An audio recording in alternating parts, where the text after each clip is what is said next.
Bonjour et bienvenue sur Miette de Bois. Aujourd'hui, je vous propose la réalisation, ou plutôt la modification, l'amélioration de mes dormants.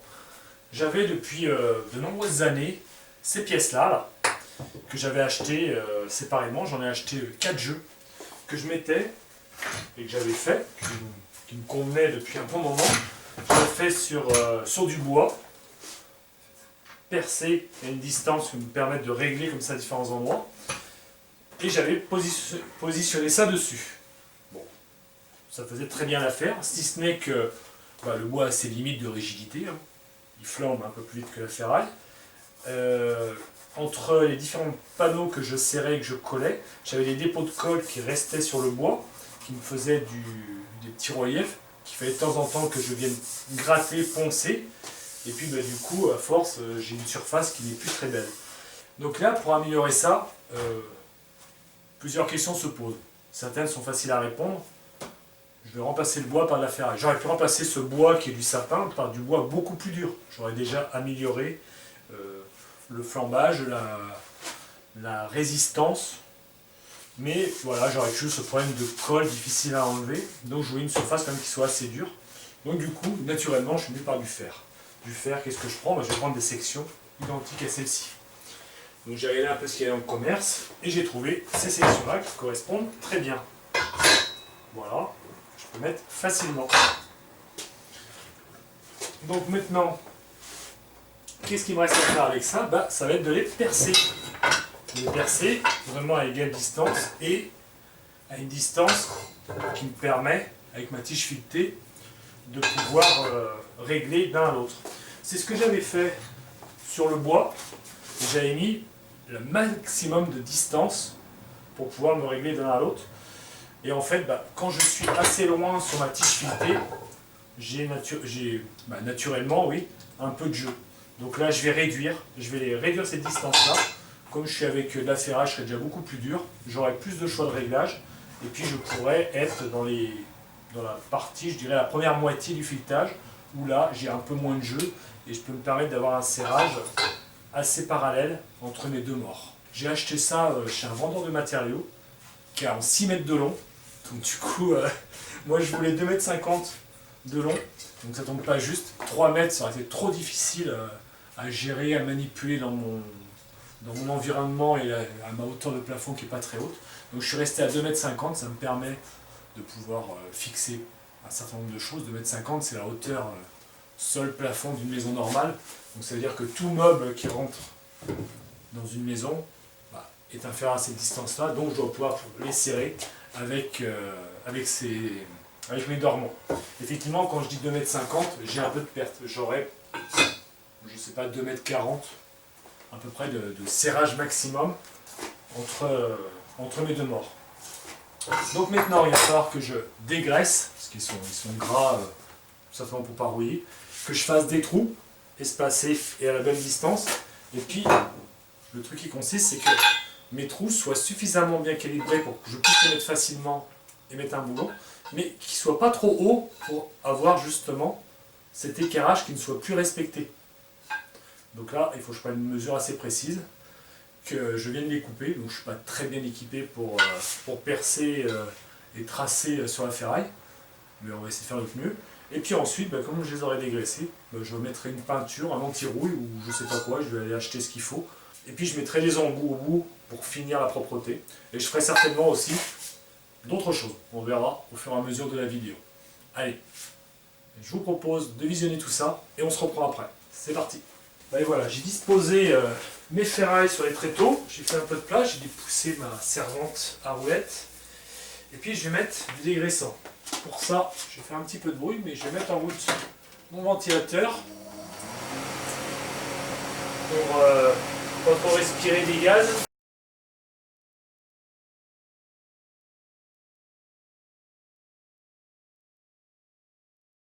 Donc là, je vais essayer de déterminer exactement l'endroit pour faire le trou.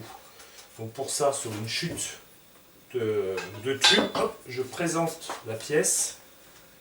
Je prends le forêt qui correspond mieux. Et je repère le centre. En repérant le centre,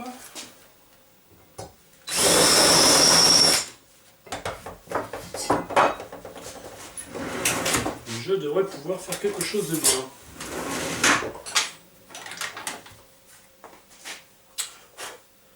Donc là, j'ai bien mes deux centres. Je ne sais pas si vous les voyez bien à la caméra. Je vais essayer.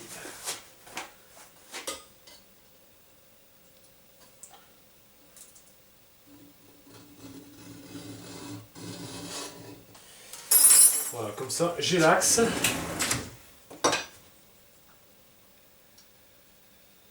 21 mm. Allez, à 22 mm, je trace un axe et je fais des trous tous les 5 cm. Donc pour ça, je vais régler ma perceuse à colonne.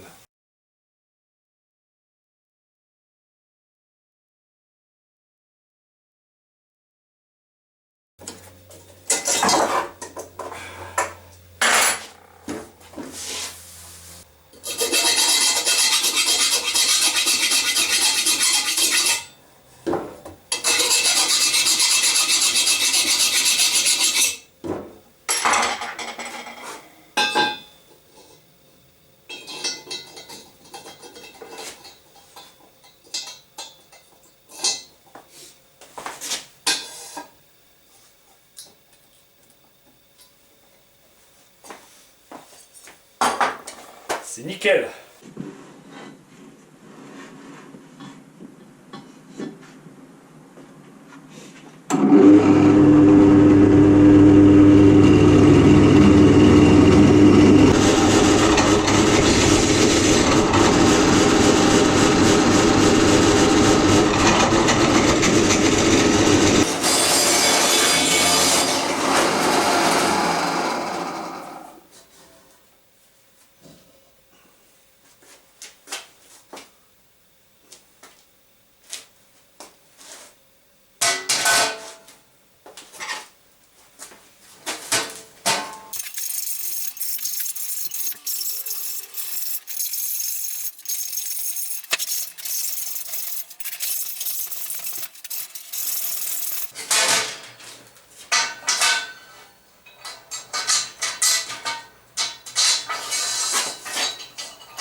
Nickel.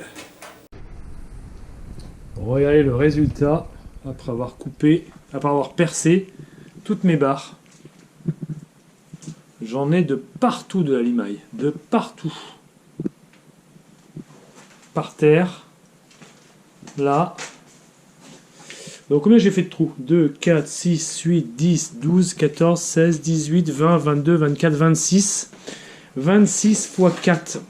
Ça fait plus de 100 trous, ça. Ça fait même 104 trous pour être exact. Bon, bah les gros nettoyages, c'est parti. Le tas de copeaux de ferraille de limaille que j'ai récupéré juste en faisant des trous. Et, petite surprise, j'ai déplacé mes barres, là, comme vous voyez, et je les ai relevées. Et en relevant, j'ai fait tomber la limaille qui était à l'intérieur. Regardez un peu l'état par rapport à mon doigt. Il y a tout un volume. Je suis impressionné.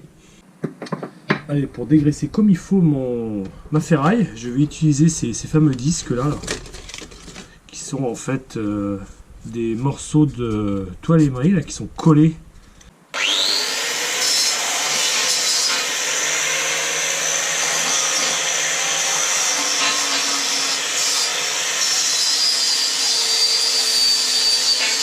C'est parti. Bon, j'ai fait un essai sur un petit bout là, c'était pas concluant.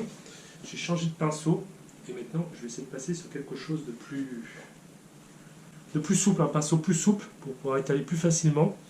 Donc c'est une peinture anti-rouille. laqueuse, donc un petit peu épaisse, qui devrait laisser un film protecteur.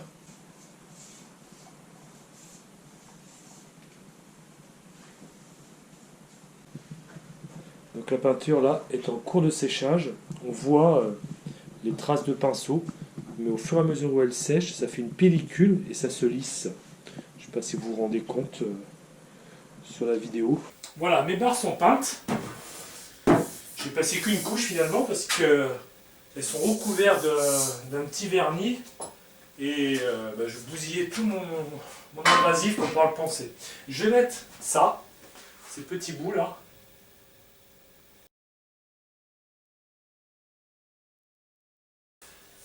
Voilà, j'ai mes 4 barres.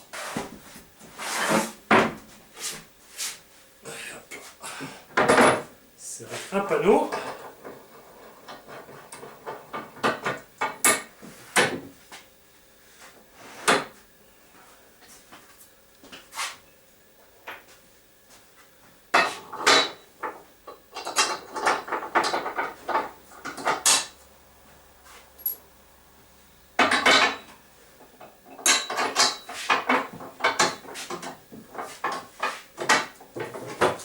Alors là, je mets les écrous, mais je ne sais pas s'il y a vraiment besoin de mettre les écrous. En tout cas, si vous achetez des systèmes comme moi, ça c'est en fonte. Donc ne les serrez pas avec la clé, parce que la fonte c'est très dur et vous allez les casser. Allez voilà, et maintenant je vais serrer. Voilà. Donc là, c'est bien perpendiculaire. Je suis bien appuyé.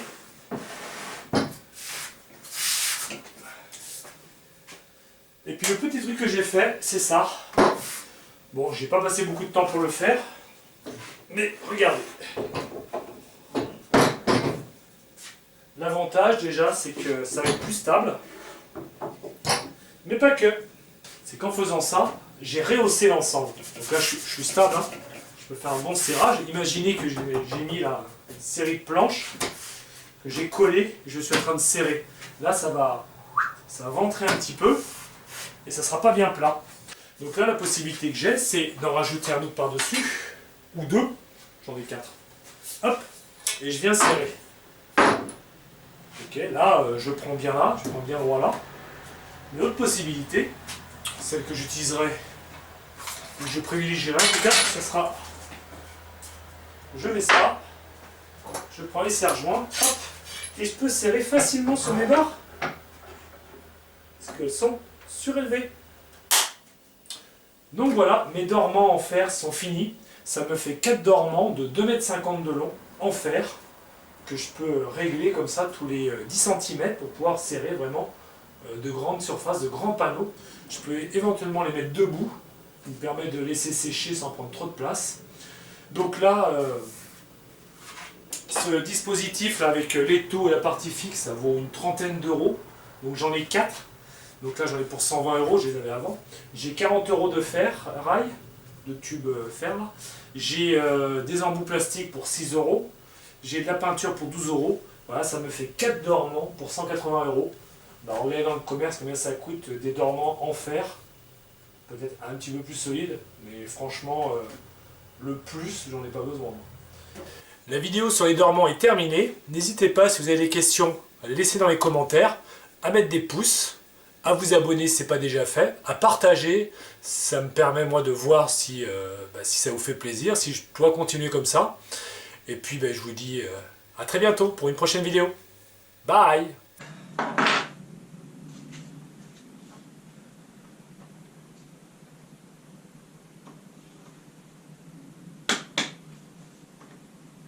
Ah, mais vous êtes encore là?